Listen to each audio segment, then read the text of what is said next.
Greetings, folks. Carlos here. This is a little bit of an update on the podcast and on the Anime Rave. We're not dead. We've just been busy. I feel like I say that a lot, but it's true. We are still working hard to get more podcasts and Anime Raves out. Please be patient with us. Until then, enjoy this intermission, which is just us going over the state of My Hero Academia. We recorded it late last year. So it's only up to a specific volume we mention in the podcast and does not include the My Hero Academia volume released last Friday, which had a final panel which definitely implied some rather severe consequences for the world. And it definitely isn't going to include whatever gets revealed tomorrow, which would be January 24th. Anywho, please sit back and enjoy Carlos and Dave arguing about My Hero Academia. Spoilers, offensive content to come. We're Carlos and Dave Anime Rave. We are the best anime review show on the internet. And we are doing, I guess, a state of the My Hero Academia update. We have so far watched up to and including Season 4, Episode 6. Yep. Which was called An Unpleasant Talk, I believe. And in terms of the manga, we have read up to the latest chapter, which was the one where Endeavor, Midoriya, Shoto, and Bakugo need to rescue Shoto's brother from that guy who wants Endeavor to kill him. Chapter 251. Yeah, Chapter 251. And we're just going to talk about My Hero Academia for a while because we follow both the manga, which is way ahead of the show right now, and the show, which we watched dubbed because the dub is really good. The sub is also fine. Not going to start that war. Watch it however you like. Dave, what have you been thinking about My Hero Academia on all fronts so far? Well, we're in the season that you and I both dreaded. I was not a big fan of this arc in the manga. I'm hoping the anime can truncate it and make it more exciting. So far... The Yakuza arc where they save Eri. Well, ultimately, the arc itself was not my problem. This arc, the problem was that it seemed to be way too long. It definitely dragged. It had a bit of that shonen drag. I'll just call it what it is. It very much was like Dragon Ball. It's drag on. Yes. That old thing. Yes, because the anime did drag on for ever in Dragon Ball. But anyway, this arc just seemed to go on forever, and it got to the point where every week I was not reading. I was waiting for 4 or 5 weeks kind of thing, so I'd have an actual good chunk of material to read through that might actually take 5 minutes in the fucking show kind of thing. This arc has a lot that they can shorten due to animation, thankfully. Yeah, I agree. And only thing I worry about is for a 26 episode series, I see this arc still taking up 16 to 20 episodes of this season, with the last 6 being the first part of the music/festival arc. Yeah, with Midoriya fighting that trickster guy. Yeah. Yep. And I don't even know if they would end this season with that being completed. They like to end things off on kind of cliffhanger-ish stuff. So I could see them just, going into the battle and then, to be continued next season kind of thing. But all that aside, I mean, there's a lot of character growth that happens in this arc for multiple characters. And for that, I'm looking forward to it. It's a long period to go through. It is. For me, it's exacerbated a bit because my favorite character, Bakugo, is not really involved in it. But even if Bakugo was part of this operation, I still don't think I'd like this arc very much. I see the necessity of it because I'm having reread portions of the manga recently and skimming through others and reacquainting myself in my search for the Traitor, which we'll get to in a little bit.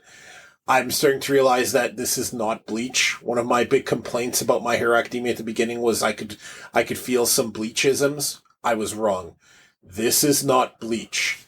Everything has a point, and there's no real filler. There's a purpose to everything. Uh-huh. Even the stuff that's anime only or movie only is still being written by the manga author whose name I don't remember. He's heavily involved in all this. Mm-hmm. And there is nothing that doesn't have a purpose and a point. Clearly, this whole story has been planned from the beginning. This is not Bleach where TD Kubo, where he's just making shit up as he goes.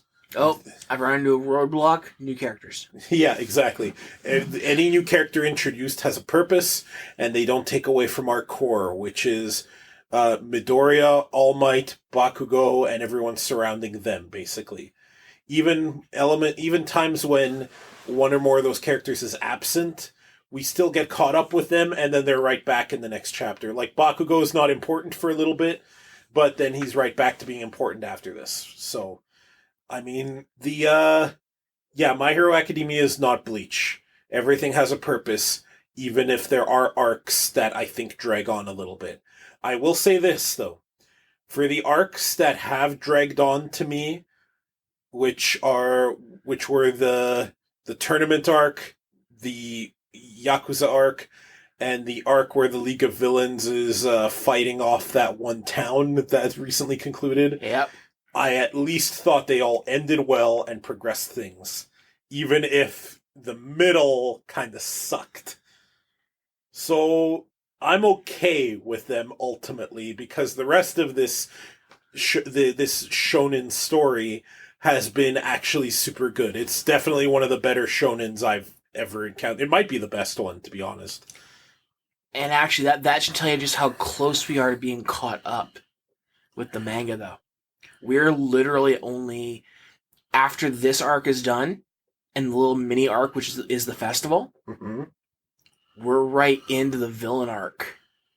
And then into what we are right now in the manga. So we're literally only we're not even a season away from being caught up.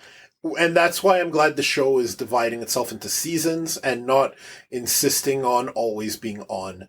Because that way they can take their time and properly adapt and include some new material sometimes. Yes. I think this approach has worked really well for My Hero Academia, and the anime has definitely benefited from this approach, I feel. Endeavor has had a lot of development lately. He got just a ton of development, and it's very clear that he's in a full-blown redemption arc right now. I still think he's missing that key ingredient, which is apologizing, which is something that I still think Bakugo needs to do to Midoriya for what he put Midoriya through for all those years.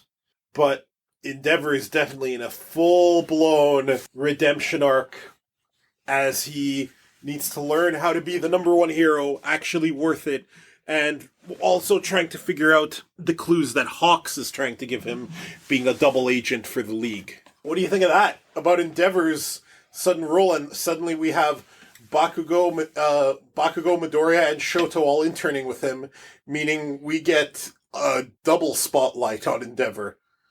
Well, when this arc started and they were going to start with him, it was... I mean, it's interesting watching Endeavor's turn from arrogant prick who beats up his family and just wanted that number one spot to the man that he's becoming now. Because even at the start of this arc, with having Midoriya and Bakugo join Todoroki under him, it was obvious that he was doing it to more kind of curry favor with his son than it was to, help the next group of heroes. But very quickly, he realized that, wait, no, these kids are worth something. They're worth training. And if I don't watch myself, they're going to surpass me very quickly. I think my single favorite panel in this arc, which I am loving, by the way, and I think the latest chapter is my favorite chapter in the whole manga. It's such an action-packed, emotional chapter. But my favorite panel in this whole arc is the one where Midoriya is doing his muttering thing as he's describing to Endeavor his issues with the secondary quirk and what he fears about it and what he's trying to do. Mm-hmm. And instead of people shutting him up or worrying about him muttering, Endeavor listened to every single word intently and gave him good advice. And that's just so surprising, but it makes sense. Endeavor didn't get to this position by accident. Even if he was an abusive prick, he clearly knows what he's doing. Ironically, he's probably a good listener when it comes to this kind of developmental hero thing. Because everyone always shuts down Midoriya when he does that. It's always presented as one of his weirder quirks, and I don't mean quirk in terms of power, I mean in terms of the actual meaning of the word. And just to have someone who just listened to it, and that person being Endeavor of all people, I just love that panel so much. I mean, the last chapter really does show how much he's come to trust them in a short period of time, because he goes for his son and leaves the others to handle the rest. Old Endeavor would have just blown everything away. Yeah. So, like, and I mean, the villain is perfectly showing Endeavor that he can't do everything solo anymore, because just okay, well, you hesitated and you went after me. Well, now all these other people's lives are going to be lost. Well, no, because Midoriya does his sticky blackness stuff and rescues a bunch of vehicles. The others are doing their other things. I think what really we're starting to see is that we've seen the evolution of both the heroes and the villains over the past, let's say, 5 seasons worth of arcs. In that it used to be a solo hero could do the work on their own. You had the hero and you had their sidekicks. And that was enough.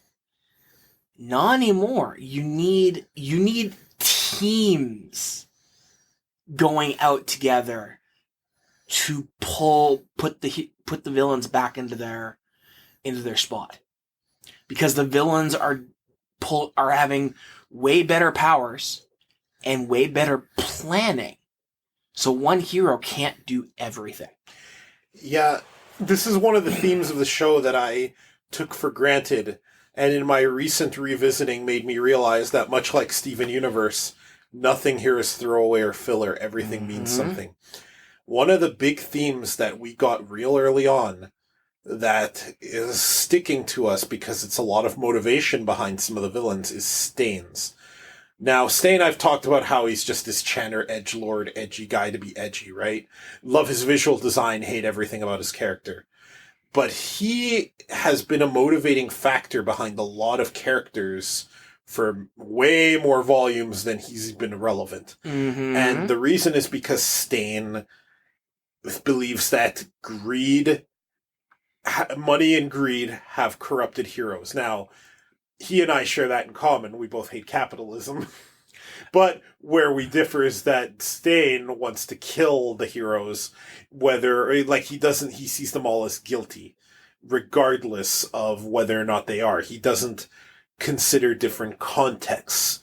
But that's still a theme that's been going on, that heroism has become an industry. It is one that has so far been fairly altruistic, but can it survive? Because in a capitalistic world, that's tough to do. You need the people at the very top to maintain their integrity and not want to be in it for the money. And you and I have talked about this off the mic, but you and I both think there's going to be a big shakeup in this world. I personally don't think they're going to even finish year 1 before the world gets turned topsy-turvy by the actions of Shigaraki and company. And they end up not really being in a school setting anymore, but a setting of survival.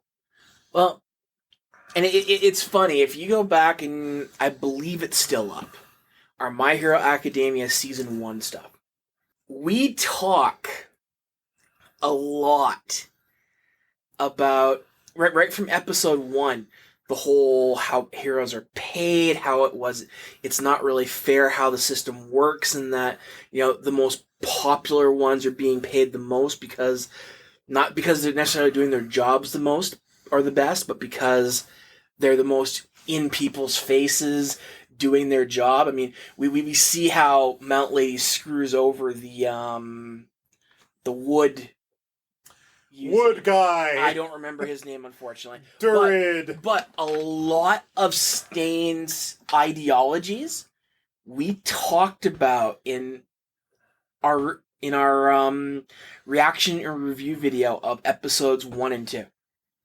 It's right in there from day one that we were already talking about this. So it's amusing how Stain and his views going along with what we were talking about match that. The whole corporate environment and how that doesn't make you the best hero and everything else. Now, remember, Stain did recognize Midoriya as worthy. He recognized All Might as worthy. Because it was obvious they weren't in it for the money. Not in it for revenge like Ida was in for. And yeah, Stain's ideology was fucked up, but yeah, how it's changed the world around them, hero and villain alike. I'm actually surprised we haven't seen more from the civilian side, too. Outside of the occasional newscasts that we saw around that time, talking about Stain and his ideologies, I would have expected to have seen a political group pop up around, hero society and payment and everything else. Hey, that might be next. With all the money Shigaraki has now, he could have just puppet politicians trying to sway things to his favor. That's what happens in the real world. Mm-hmm. Why not do that, right? Yeah. I wouldn't be surprised to see that. In fact, I'm kind of expecting it, to be honest. Well, it's definitely going to be interesting, but I think before the political party stuff pops up, you're going to have the heroes mess up. How do you think they're going to mess up? Lives lost. Well, obviously. But, do you have something more specific in mind? Do you think it's just going to be a big situation like what started Civil War in Marvel, where one shitty villain was trying to be stopped by a hero and it ended up with the deaths of a lot of people? Well, I figure we're going to have how I see things going is Shigaraki's attack in 21 days, or whatever it is, in the manga, is going to result in the destruction of UA and the deaths of many heroes, as well as hero students. You think we're going to go super grimdark? I can't see the series not going into a dark mode for a while, because they've talked about how when All for One ruled things, the world was a very dark place. Well, he didn't rule things. No. Sorry, All for One. I thought you were saying One for all. My bad. Nope, I got it right. You got it right, and I'm the one who assumed you were wrong. There's something that's always bugged me about that.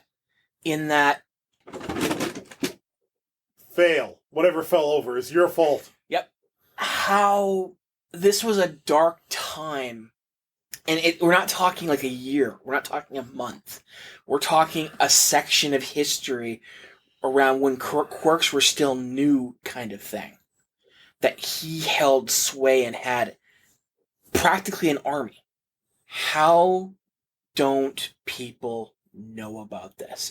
We're talking heroes don't talk about it, civilians don't talk about it. That tells me somebody had a mind wipe quirk. You don't just wipe out 1, 2, 5, 10 years of history from books, internet, word of mouth, and not have some sort of repercussions. So there's got to be... You can write things out of the history book, sure, but there'll always be rumors, darknet, conspiracies, word of mouth kind of thing. And that's not something that the villains would just shut up about either. The villains, it would be in their best interest to keep on, have that sort of, we've done this before, we will do it again kind of mentality. And yet, they haven't. All for One goes into hiding after getting his ass kicked. A couple of his minions are around still shutting their mouths about what All for One has done. Nobody other than All Might and a couple of chosen few around him seem to know what happened. Come on. There's gotta be a worldwide quirk that was used at some point. Yeah, I wouldn't put it past the story to go in that direction, because that makes sense. You and I have both talked about how things are going to be shaken up soon, and I want to stress that I don't want this manga to turn dark. I want it to maintain its sense of optimism and hope, which it's always had. Even if there are a few chapters where things don't look so good, I still don't want it to ever change tone so hard that it becomes something completely different. I still want it to be My Hero Academia. I want this darkness to be challenging for our heroes. I don't want it to be so fucking soul-breaking. So soul-breaking and depressing that I stop reading, right? Like, I get it. Like, I don't want Batman, the latest Batman chapter kind of thing. I don't need it to go DC dark. I will say this is assuming this is even going to happen. We could be completely wrong. We could be, and we have been before, but the way it's going, Shigaraki's, I figure, has got to win the next encounter. Yeah. Whether that whether that means that All Might is killed, because I mean, one of the big things going on with this arc, actually, the one thing we learn is that Night Eye's predictions aren't always right. That's right. That Deku has the ability to break it, and it's very specific in there too. It's not that Deku breaks it. It's more that Eri breaks it. Well, no, like, I've gone back and I've read that chapter and kind of analyzed before and after, and it's basically implied that, yes, Eri did help him break it, but that Deku has the ability to break quote-unquote fate. So, I think we're stretching a bit, though. It's entirely possible that Night Eye's visions just aren't as perfect as he believes. And yet one of the things that is, they say right in his profile page, in the whatever chapter he pops up in, at that point, Night Eye had never been wrong. That doesn't mean he can't ever be wrong. He can't. That doesn't mean the possibility isn't always there. It's entirely possible that just every time he's used his power, he's been right. True. But then again, I also think it's a real dick move that Night Eye did, seeing that Deku was supposed to die and not telling him. I mean, it's a tough call to make. The reason being, yes, you can argue that if he knows he's going to die, it'll screw him up and make it happen even more. Though how you make death even more, I don't know. But it just... It's also possible... In that scenario, I would have given him every chance to try and break it. It's also possible that maybe Night Eye's quirk, for it to actually work, he has to be alive. So what? It turns out his whole existence was making his quirks happen. You're saying that he's basically writing fate by that happening? Unknowingly. Unknowingly writing fate. He's not aware that's how his quirk really works. Except... That would have wild ramifications, though. Okay, but... Like, yeah, it could slot in, but that would be weird. But he was still alive when Deku had already broken fate and lived. So that wouldn't work. Yes, but he saw his own death? No. If that was in fact that he was basically causing fate to double down on itself, and if he dies it breaks the chain, he'd have to have died before Midoriya broke his chain. Hey, you never know with these kind of weird quirks. Eri was his ace in the hole. If Eri hadn't helped him, Midoriya would have died. I still think it's Eri that breaks that fate because she was there, and if All Might or Mirio gets healed and gets their quirks back, it's going to be because of her, which would break Night Eye's vision again. As much as I'd love to see All Might fighting beside Midoriya again at like full power, I think that would cheapen everything that All Might has gone through.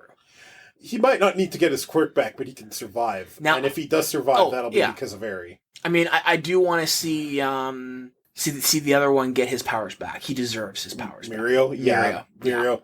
Or he'll become a quirkless hero. He definitely has the gumption and the physicality for it. He'll become a Batman or a Green Arrow, or he'll join the police. Or he'll become a police officer. In the world of My Hero Academia, the police are awesome. So somehow, yeah. Dave, I want to talk Traitor. We know that there's a traitor in UA. We've been told there's a traitor. And we can pretty much... Okay. Do you want to talk about who you think the traitor is? Because I have a lot to say. We've talked about this before, but you go ahead and I'll break in here and there. Okay. I don't know if I've mentioned this in a past podcast or I did, or in a past video, or if... You're right, I said podcast instead of video. You're right, I was wrong. So, I'm not sure if I mentioned this in a past one or if it even got uploaded, but I was joking about how, it'd be... Well, not joking, I was talking about how it would be awesome if Ochako was the traitor, if Uraraka was the traitor, because, it's almost never the heroine who ends up getting that. They end up just being a tool for the advancement of the hero, and her being the traitor would just break that, and it'd be nice if she was the traitor. But ultimately that was a bit of a pipe dream and more of a hope, so I kind of threw that aside. And I wanted to kind of revisit this topic in my own mind, so I started going back through past volumes of the manga. Some reading more intently, some I skimmed through. So I'm going to say a bunch of factors in who the traitor will be, and by all means feel free to cut in if you think anything I'm saying is wrong or you want to add in. Sure. Okay. The traitor, for maximum narrative impact, needs to be someone in Class 1A. It's not going to be a 1B. It's not going to be one of the teachers. It's not going to be All Might. It's going to be someone in 1A. The traitor has to be someone whose betrayal hits Midoriya really hard. It has to put him into a bit of a depression. It has to shake his values at the core. It has to put him in a state where he needs people to help him come out of it. And the traitor has to make sense. You could fund them, you could feasibly see them. They're not the kind of person who would ever not be the traitor for any kind of factors at all, right? Okay. In my mind, this leaves 5 people. 5 people who it could possibly be. In no particular order. Bakugo, Shoto, Uraraka. I was originally going to say All Might, but he's not part of 1A, so let's throw Kirishima in there. He's pretty close to them. Or Ida. Just these 5, because everyone else in Class 1A is not close enough for it to hit Midoriya that hard. I'd say take Kirishima out and put in create Yayorozu? Yeah. Yayorozu's not important enough to Midoriya. If Yayorozu ended up being the traitor, Midoriya would be taken aback, but he wouldn't be devastated. But Kirishima means more to Bakugo than he does to Midoriya. Okay, let's take Kirishima out and make it 4 then. I mean, the only reason I put Kirishima in there possibly is because of what they go through in this arc. But even then, they don't go through it together. They go through things separately. So when you say this arc, you need to clarify this arc being the Yakuza arc or the Endeavor arc. The Yakuza one, because in the Endeavor arc, he's not there. Yeah, I know. Okay, so okay. So let's take him out and make it 4. Because Yayorozu. Here's the thing: if Yayorozu is the traitor. Yeah, Midoriya's going to be taken aback, but he's not going to be wounded as much if it's one of those 4. If it's Ball Guy, if it's Seru, if it's Electric Guy, Invisible Girl, whose name I believe is Toru, that's not going to hit Midoriya that hard as if it's Bakugo, Ida, Uraraka, or who the fuck was number 4? Shoto. And actually, I think you do need a 5th one there, and it is one of the teachers. It has to be 1A. It's not going to be a teacher. It's going to be someone in his class. That still fits. You want to put Eraserhead? Yes. Okay, you know what? You're right. If it's Eraserhead, it'll shake him as well.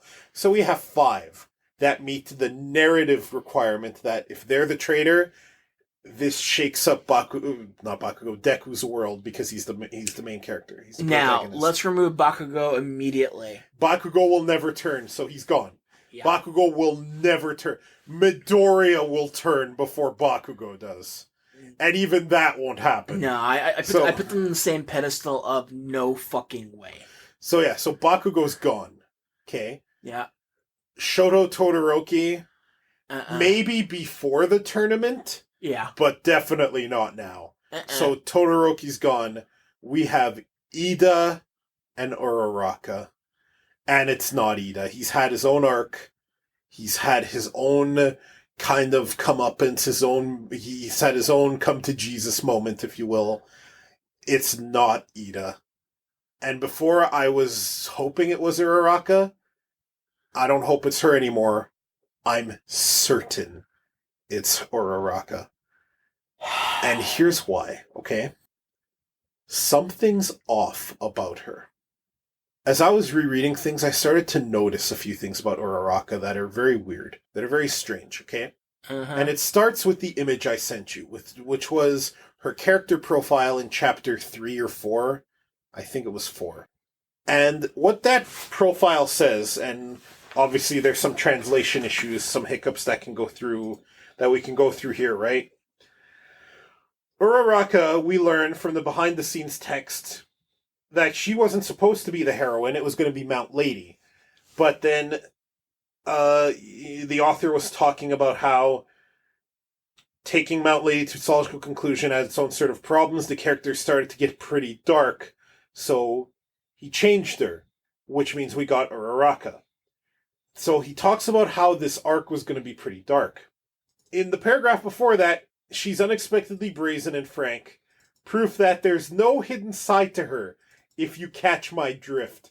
Nobody says that without winking at you and nudging you with their elbow over and over, okay? Here's the other thing about her. He says, the moment when I came up with her name was the first time in my manga career when I thought myself a true genius. It's such a nuanced name. And there's an editor note here, how it means T-girl pretty day or something. And her last name is a homophone with a way to say beautiful, okay? Fine. I looked up what other meanings of this name could be and what Ura itself could be. And it turns out I was not the only one who did this, because in my search I found a whole bunch of people online who also did the same thing. Ura it's also part of names that can mean tricky, devious, mischievous, dishonest, things like that, okay? So there's that. Now, obviously, there's some confirmation bias going on, because I'm hoping it's Uraraka still. Yeah. So I'm seeing this, and suddenly I'm getting, all this holy shit, maybe it is going to be her, and maybe I'm right. Something always seems weird about Uraraka to me.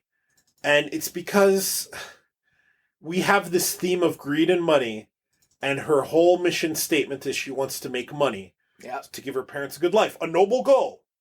But her goal is still make money. Become a popular hero, make money. That's her goal, right? Okay. So that puts her at odds with one of the central themes of the story, which is a theme about how heroism has taken a turn for the worst. Yes. Is this greed component, this capitalistic component. There are times during the manga that Uraraka has made it very clear she wants to emulate Deku. She wants to be like Deku. Yes, she's falling for him. She's falling in love with him. And funny enough, she's talked to herself, and we've seen panels of her trying to crush those feelings, to just let them go, which is really weird. Kind of weird. Doesn't want to have feelings for a boy she has feelings for. Why would she want to do that exactly? That seems a little odd. Unless she thinks it's going to get in her way of her goal. And there are other moments in the manga where she does something reckless and stupid, and someone else either stops her or comments about it later. It first happens in the tournament arc when she's fighting Bakugo. And Bakugo is not terribly impressed with that.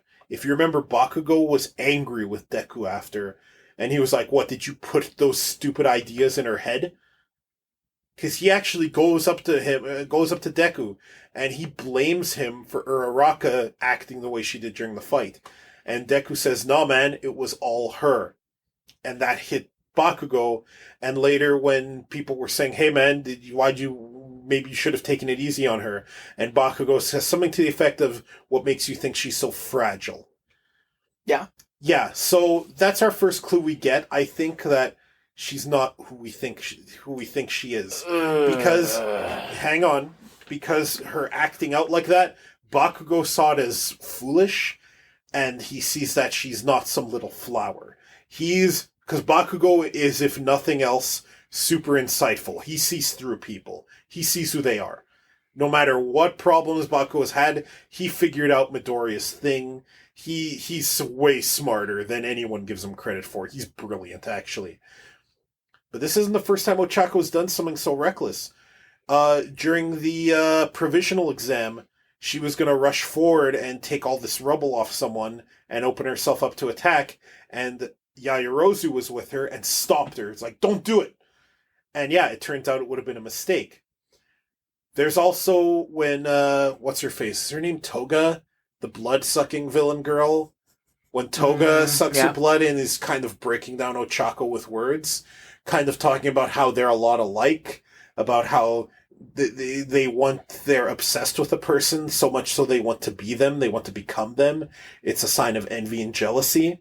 And then I also noticed that Uraraka hasn't really had her own big story in the manga, other than this fight with Bakugo.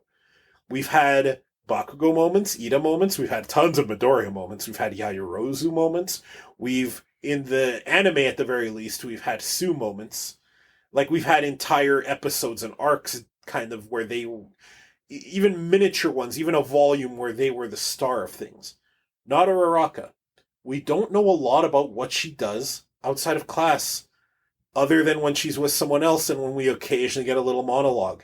And sometimes that monologue, she's very sad and sullen. And then there's the stupid guy with the beams on his fucking navel. You remember that guy? The guy who, I think the dub gives him a French accent or whatever? Yep. Remember how he's acting weird that one time and he wrote "I know" in cheese snacks or whatever outside of Midoriya's window? And then he wrote that message with the laser on the rock, and it said something about "still rivers run deep" or something, which is some French saying about how, don't be fooled by appearances, basically. Now I'm starting to wonder, does he know something? Does he know Uraraka's a traitor? Or is he talking about knowing that Midoriya is All Might's successor? Because that's a weird thing to say to Midoriya out of nowhere for no reason. And Midoriya even commented about how, Aoyama, that's his name. He talked about how Aoyama started acting weird at this time in his life. There are so many unknowns with Ochako. There are so many times she's acted kind of off the books. There's other times where she says weird shit that doesn't make any sense for a hero to say, like when Bakugo was kidnapped and she didn't want to be part of the rescue mission because, in her words, Bakugo being rescued by them, he'd take it as an insult. What? Go rescue him! He's in trouble! She didn't want any part of it. Almost as if she was going to tip him off. She didn't want to be there. It was part of the deal, right? There's a lot about her that just is off. Just slightly off. And coupled with the author's description of her and little winks and nudges, the way she's acted with Toga talking about the kind of person she is and how Aoyama is trying to send these messages with Midoriya, I was thinking, okay, this is weird. I went online, there's a ton of theories that kind of corroborate with that. And one weird one where the guy talks about how much the manga author loves women because he draws them sexy, that one was kind of odd. I suddenly started realizing that all jives with being close to Midoriya, her betrayal making sense, and her betrayal hitting him really hard. It's gonna be Uraraka. It's her. It's absolutely her. It's bullseye on her. It's no longer a hope. I will be shocked if it's not her now. I think you're reading into things a little bit too much. She's also a foil for Bakugo. And Bakugo is kind of thrown at you as a real bastard who you think's going to become a villain, but he doesn't. And it turns out that's the opposite of what he wants to be. And then Uraraka comes at you as Bakugo's foil in a way, because she's the opposite of him a lot of times. And we see that not just in the Clash, but in other areas. They're both important to Deku. And she comes at you as sickeningly sweet, and she gives you cavities just being around you. And she's going to turn. See, this makes as much sense as the theory that Midoriya's dad is All For One. Oh, yeah? You want to shoot down my traitor theory? Fire your shots, bitch! I don't feel the need to... You put together a very good argument for it. I just think that in some cases you're stretching a great deal. Like a number of her comments, like the whole Bakugo fight. Like the terminology we get in the anime is much clearer in that Midoriya tells Bakugo that if you found that fight harder than you thought it would be, that's all on her.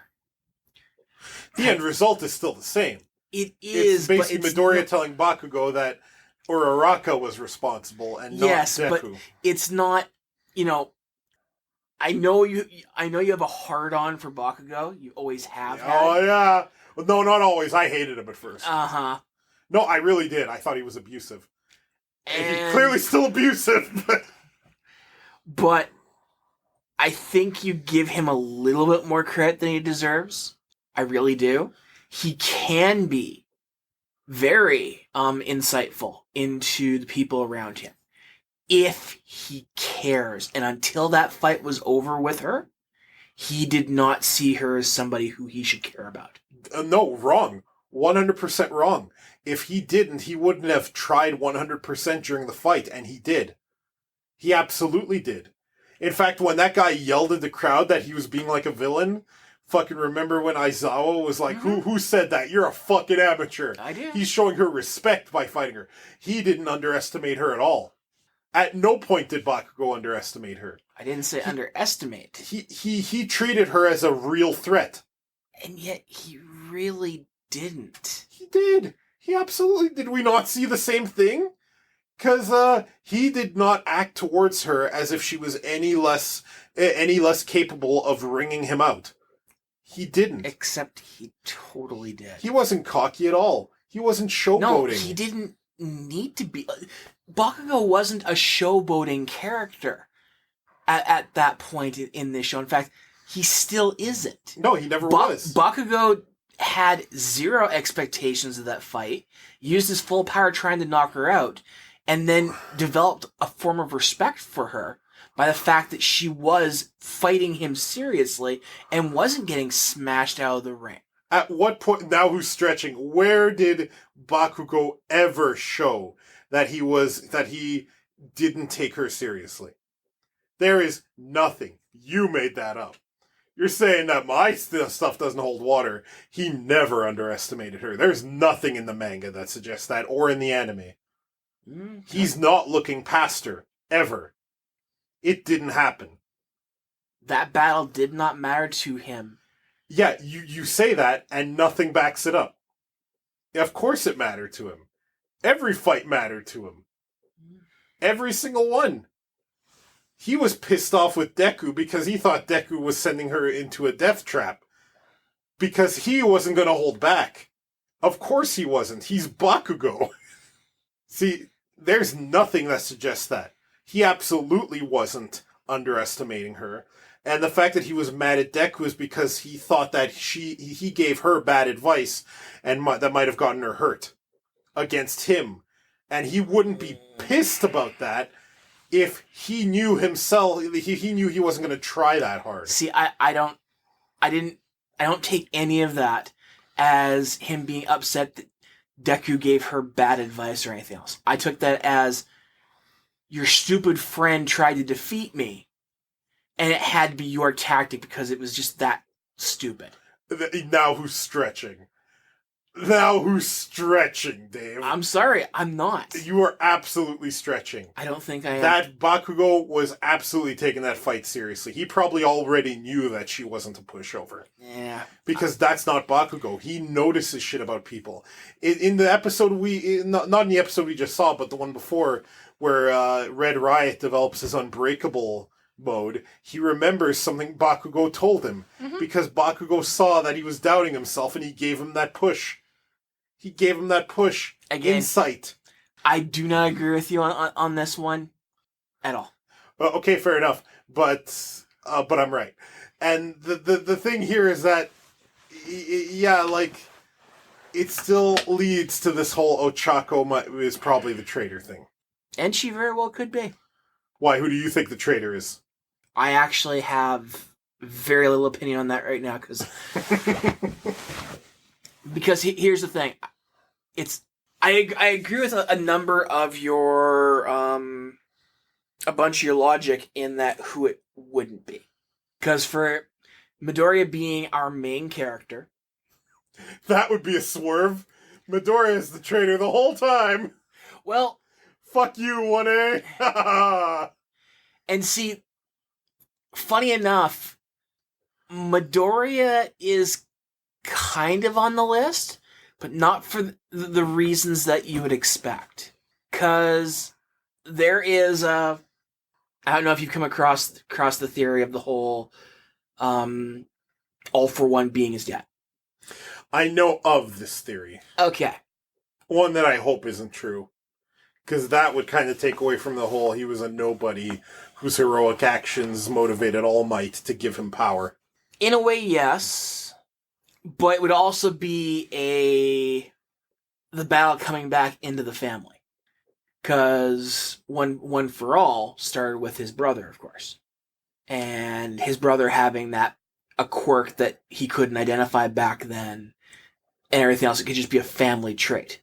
I mean, there are familial themes in My Hero Academia. And that's just... That's not wrong. And that's just the reason why it actually has such a strong following online, is family is a very big theme throughout the entire series.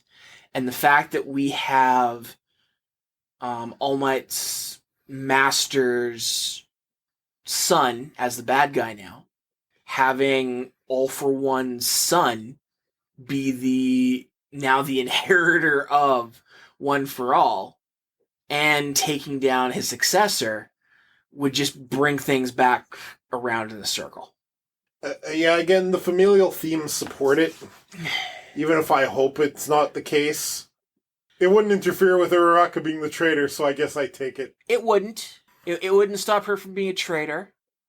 One of the things, of course, is that we've never seen anything about Midoriya's dad.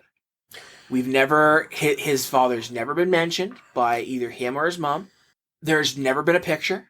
And we know that all for One can mess up memories. What if Endeavor's his dad? That would be weird. The other thing is... dumped his quirkless nobody's son off. And the other thing is maybe All for One could have been basically having kids to steal their quirks. That could be another reason why Midoriya doesn't have one, is All for One took it from him. That goes around to what, Endeavor was trying to do, and trying to have the perfect kid in Todoroki. It took him a number of times. But just how he forced the marriage with the mother and was trying to make the ultimate kid. I mean, there's reasons why they introduced a number of these topics, and because the whole familial thing is an ongoing thing, it wouldn't surprise me if it comes back around to him being part of All for One's family. And I don't think it necessarily cheapens anything. So wait a minute. Earlier you said that my theory, which you think is a crackpot theory, holds as much water as this theory, which you're now presenting as completely and totally valid. No, this is completely out of left field, and I'd be surprised if he actually did it. But based on similar reasons, this one could easily be done by him. Yeah, I can't really say anything to debunk it other than I don't know if it would make a lot of narrative weight. I don't think it'd have the narrative oomph to stick. But you know what? Weird contrivances always happen in these kinds of stories, right? Mm-hmm. So it's entirely possible that All for One did this and completely engineered that day that Deku met All Might to have the power transferred to him for some other 8D chess move that he's going to play later in the future. So I wasn't quite going to go that far. Because if it's not a plan, then that coincidence is wildly coincidental. I'd like it more if Deku really was just some nobody. But I get it, though. I like that theory. I can't really think of any way to firmly debunk it. I guess the reason why I didn't just turn the page and ignore this one, because most of those ones I'm just like, yeah, piss off. But even in shows where the father isn't shown, Pokemon will always Giovanni will always show a picture of the kid, the mother, and a half silhouetted / bleached out picture of the father. So you see that there was a father figure there, and there's evidence that person existed. We've seen a lot of Midoriya's home. The hallways, the main room, his bedroom, nothing. Zilch. Never mentioned, never brought up by anybody. It's just a little, like, if there had even been a little footnote somewhere about the father, working in another country or something else, which also brings in the whole thing of how do they survive? Because maybe there's a form of social assistance. Or maybe his mom works. We don't know. Maybe, but even then I'd expect some sort of mention kind of thing. It just seems like she's at home watching him on the TV. I don't know. We don't see a lot of vagrants in this world unless they're villains. True. So it's possible that there is social assistance and universal basic income, and this world maybe is a more idealistic form of capitalism that, even though it has its faults, has at the very least kept people fed. And that is always possible. It just there are things that haven't been in the manga or the anime, which leads to these sort of insane conspiracy theories. So let's sum up everything we've discussed so far. All for One, definitely Deku's dad. Uraraka's definitely the traitor. And yeah, I think those are the two big takeaways. Do we have anything more to discuss, or can I do our call out? Is there really anything? I mean, none of the other kids are really doing much of anything right now. I mean, they did the whole band thing during the festival where they all were coming across as assholes because they were going to put on this rock band thing and everybody else was studying, kind of thing. No, fuck studying. Form a band. Fuck school. How Midoriya wanted to be so much a part of that band just because Eri was going to be there, but then spent his whole time fighting a villain solo. A loser villain. A loser villain, yes. We know is going to factor into the story soon. This manga's like G Gundam. Everything you think is throwaway is not. And yet, I can see that one coming around to maybe not being a bad guy. Oh, no doubt. Him and his assistant were just so ineffective when it comes to actually being villainous. I mean, they weren't even going to do anything at the party other than show up and then disappear. Which is why Deku wanted to stop it, because if they had done that, UA would have been locked down and would have ruined the whole festival. So, I mean, it wasn't even villainous, really. It was just, I'm here, bye! It's bullshit. It was villainous in the sense that Eric Andre or Tom Green are villainous. Steve Urkel levels of villainous. Steve Urkel, eh? Why, because he shows up unannounced? Pretty much. I'm here! I'm here, I'm a big nerd and a great basketball player. That's my Steve Urkel voice. Yeah, fair enough. Folks, what do you think of our theories about how All for One is definitely Deku's father and Uraraka is definitely about to stab them in the back? Let us know in the comments below. And make sure that you go to animerave.xyz, home of clothing, Anime Rave, and go there.